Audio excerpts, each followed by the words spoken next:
The email came at 2:17 a.m., a courtesy notification from our office security system, showing access granted to Alexander's keycard. Not unusual in itself, we often worked late.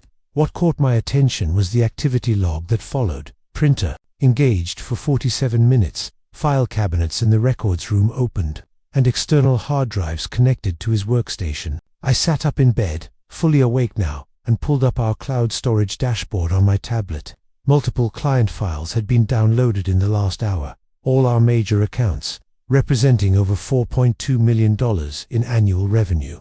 I switched to our email server logs. Mass emails had been sent from Alexander's account to our entire client list approximately 30 minutes ago. The subject line that appeared on several previews was telling, "Important announcement regarding my new venture." So, it was finally happening. After 6 months of subtle warning signs, my business partner of 7 years was making his move, attempting to steal our clients and establish his own competing firm overnight. What Alexander didn't realize as he gathered materials for his grand exit was that this scenario had been on my radar for months. Those clients he was contacting, I'd already had private conversations with each of them over the past 3 weeks. The strategy he thought was so clever had been anticipated and countered before he even executed it.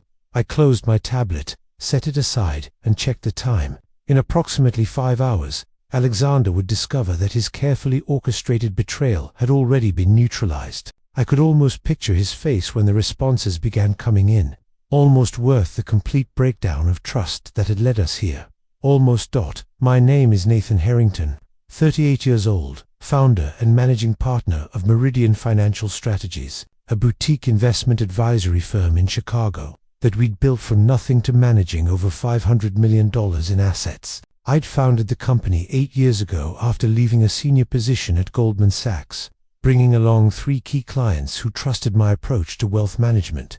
Alexander Cooper joined a year later, brilliant with numbers, charismatic with clients, and bringing his own book of business that immediately doubled our firm's value. On paper, we were perfect complements. I handled strategy, operations, and institutional relationships. He managed individual client relationships and innovative investment approaches. For 6 years, the partnership worked seamlessly, growing from just the 2 of us to a team of 17 professionals managing assets for both high net worth individuals and medium-sized institutional clients. The first hint of trouble came during year 7. Small inconsistencies began appearing in Alexander's communications, meetings with clients he didn't fully document, proposals sent without following our established protocols, increasing resistance to our firm's collaborative approach. Nothing dramatic, nothing confrontational, just a subtle shift that my detail-oriented mind couldn't help but notice. I've always been methodical. My father, a federal judge, instilled in me the habit of careful observation and evidence-based decision-making. Emotions cloud judgment, he would say. Facts illuminate truth. This approach had served me well, both at Goldman and in building Meridian, while others in financial services often rode waves of emotion, fear, greed, impulsive optimism. I built my reputation on calm analysis and strategic foresight. So, when Alexander's behavior began shifting, I didn't confront him immediately. Instead, I watched, documented patterns, and considered possibilities. Was he facing personal problems, experiencing burnout, or was something more concerning developing? The evidence accumulated gradually. Alexander began excluding me from certain client meetings. He started advocating for a different compensation structure that would significantly favor client acquisition, his strength over operational management mine.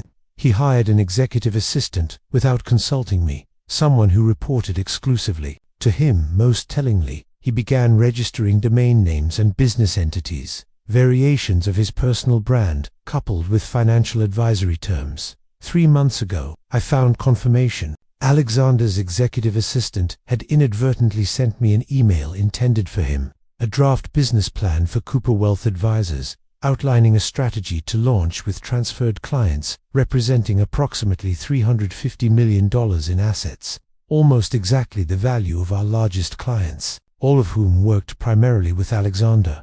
I deleted the email, never mentioning receiving it. Instead, I began preparing methodically, developing what I thought of as my contingency protocol. The first phase was information gathering, Alexander's pattern of behavior, securing access to all systems and client information, and quietly backing up essential records. The second phase was relationship reinforcement, scheduling individual meetings with our key clients under the guise of annual reviews, but actually strengthening my personal connection with each of them. The third phase was the most delicate, creating a strategic response that would activate only if Alexander made his move. For this third phase, I brought in Marcus Reynolds, our company attorney and my former college roommate. You realize what you're describing is essentially a corporate prenuptial agreement, Marcus observed after I outlined my concerns. Exactly, I replied. Not because I want the marriage to end, but because I need to be prepared if it does. Together, we reviewed our operating agreement, identifying vulnerabilities and protections. We developed response scenarios for different possible actions Alexander might take. Most importantly, we created a client communication strategy that would activate if necessary, carefully worded, legally sound, and designed to retain relationships rather than weaponize them. With preparations complete, I continued business as usual, remaining cordial and collaborative with Alexander, while keeping careful watch for the trigger that would indicate his plan was activating. That trigger came with the middle-of-the-night email access alert. After discovering Alexander's nocturnal activities, I didn't act rashly.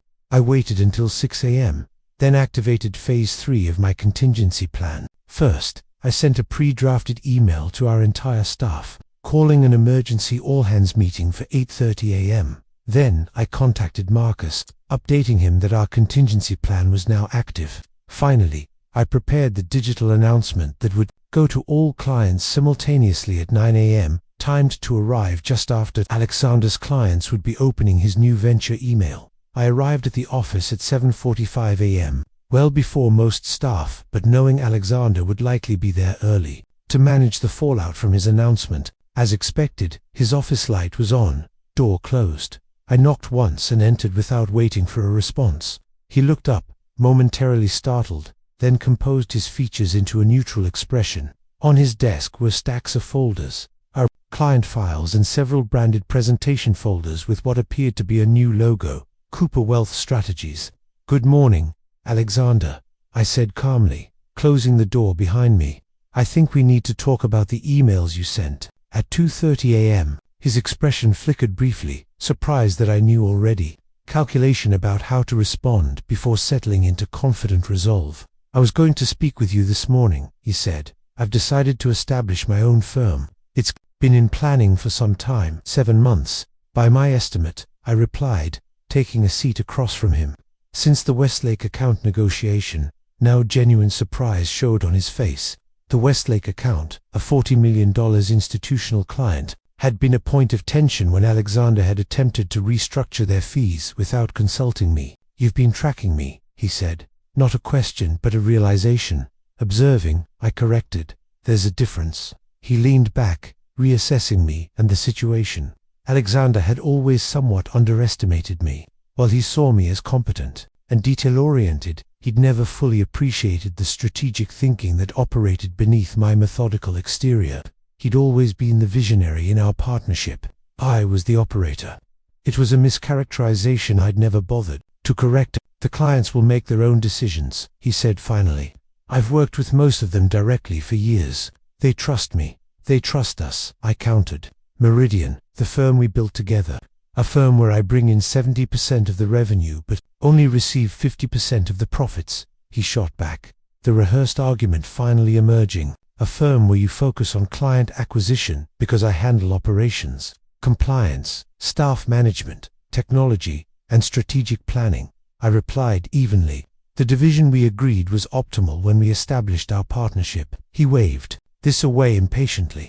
"That arrangement made sense when we were building. The landscape has changed. I need to structure things differently moving forward. By taking our clients without discussion, by downloading confidential files in the middle of the night, by violating our non-solicitation agreement." For the first time, hesitation crossed his face. "What non-solicitation agreement?" I reached into my briefcase and removed a document, sliding it across the desk. "Page 7, paragraph 4 of our operating agreement. The one you signed 7 years ago and reaffirmed each year since." He scanned the indicated section, his expression darkening as he read the comprehensive non-solicitation and non-compete clauses that Marcus and I had specifically strengthened during our second year of operation. "This is enforceable in Illinois," I added unnecessarily. Alexander knew enough about contract law to recognize the validity of the agreement. "Contracts can be challenged," he countered, but his confidence had visibly diminished. "They can," I agreed, "at significant legal expense and reputational cost." "Is that the first impression you want to make with your new venture? Announcing yourself to the financial community as someone who breaks contracts and attempts to appropriate clients?" He didn't respond immediately, reassessing his position. Alexander was nothing if not adaptable, already calculating a new approach. "What are you proposing?" he asked finally. "You can't force me to stay in a partnership I want to leave." "No, I can't," I agreed. "Nor would I want to. Partnerships require mutual trust." I laid out my proposal, the one Marcus and I had prepared months earlier. Alexander could leave the firm, taking 3 specific clients with whom he had pre-Meridian relationships.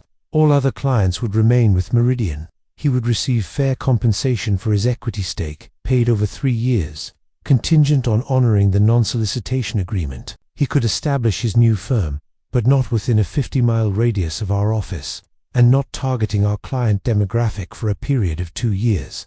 "This is extremely restrictive," he protested. "It's consistent with the operating agreement you signed," I replied, "and considerably more generous than what a court would likely enforce given your actions last night." His eyes narrowed. "And if I decline, then at 9 a.m., all clients receive a notification about your departure under disputed circumstances, including documentation of last night's activities. Simultaneously, our attorney files for an emergency injunction preventing you from contacting any Meridian clients or using any Meridian proprietary information." Alexander studied me with new awareness, finally recognizing that he'd underestimated both my foresight and my resolve. "You've been planning for this." "I've been preparing for this possibility," I corrected. "There's a difference."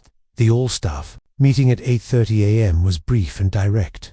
I announced Alexander's decision to leave the firm, without detailing the circumstances. I introduced the transition plan we'd already developed, assigning temporary relationship managers to each of Alexander's clients. I projected calm confidence, addressing concerns directly while maintaining a tone of forward momentum rather than crisis. At 9 a.m., as staff dispersed to begin implementing the transition plan, the pre-scheduled client emails were automatically sent. These weren't reactive or accusatory communications. They were thoughtfully crafted messages explaining Alexander's departure, affirming Meridian's commitment to client service, and most importantly, referencing the individual conversations I'd had with each major client over the previous 3 weeks. Those conversations had been the most critical element of my preparation. Without directly mentioning my concerns about Alexander, I had methodically strengthened my personal relationship with each key client. I'd discussed their long-term goals, demonstrated deep knowledge of their portfolios, and subtly emphasized the comprehensive team supporting their accounts, not just one relationship. Manager Alexander's expression when the responses began coming in was everything I had anticipated. Confusion, then disbelief, then comprehension. The clients he'd been certain would follow him were instead expressing surprise at his departure and confidence in Meridian's continued management of their assets. Several referenced their recent productive conversations with me, conversations he'd known nothing about. By noon, the reality had fully set in. Of the 17 major clients Alexander had contacted, 15 had already confirmed they were staying with Meridian.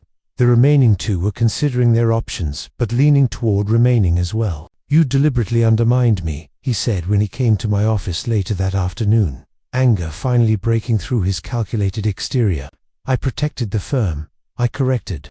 "The firm we both built, the one you were attempting to dismantle. Overnight, I built these client relationships. We built them," I said. "The clients stay with Meridian because they trust our team, our processes, and our results, all elements we created together, with significant contribution from our entire staff." After a tense negotiation that extended into the evening, Alexander accepted a modified version of my proposal. He would leave with 2 clients with whom he had pre-Meridian relationships, receive a fair but not generous buyout of his equity, and agree to comprehensive non-solicitation terms. By 9 p.m., The paperwork was signed, his office was cleared out, and the transition was officially underway. The following weeks required intensive effort to stabilize the firm and reassure clients. I conducted personal meetings with every major account, increased communication transparency across the organization, and implemented a profit-sharing program that rewarded staff who stepped up during the transition. We lost one additional client, a personal friend of Alexander's, but retained all others, representing over 90% of our assets under management. 3 months later, Meridian wasn't just stable, it was thriving. The departure of Alexander had created promotion opportunities for 2 talented team members who brought fresh energy to client relationships. Our assets under management had actually increased by 4%, partly due to market performance, but also from expanded relationships with existing clients who appreciated our stability during the transition. I received a text message from Alexander. 6 months after his departure, he had established his new firm in Milwaukee, rebranded as Precision Capital Management, with the 3 clients he'd taken and several new ones. "You were right about the non-compete being enforceable," he wrote. "Would have saved considerable legal expenses if I'd just negotiated properly from the start." I appreciated the acknowledgement, but our brief exchange revealed the fundamental difference in our approaches that had ultimately doomed our partnership. Alexander saw business as a series of transactions to be won. I saw it as a system of relationships to be nurtured. His focus was on clever tactics. Mine was on sustainable strategy. A year after Alexander's departure, I invited Marcus to dinner to mark the anniversary. "You know what's ironic?" he said, as we shared a bottle of bourbon. "If Alexander had simply come to you and proposed a restructuring or amicable separation, you probably would have negotiated fairly." "More than fairly," I agreed. "I was never opposed to evolution, just destruction." "The mistake people like Alexander make," Marcus observed, "is confusing meticulous with inflexible. They think because you're methodical, you must be rigid. They don't recognize that true strategic thinking requires both careful planning and adaptive execution." He was right. Throughout my career, people had consistently underestimated the strategic depth beneath my methodical exterior. They saw the structure and precision in how I operated and missed the foresight and contingency planning that drove those carefully organized systems. Looking back on the experience now, I recognize that Alexander's departure, while difficult at the time, ultimately strengthened both Meridian and my own leadership. The firm's culture became more collaborative, with greater emphasis on institutional knowledge rather than individual relationships.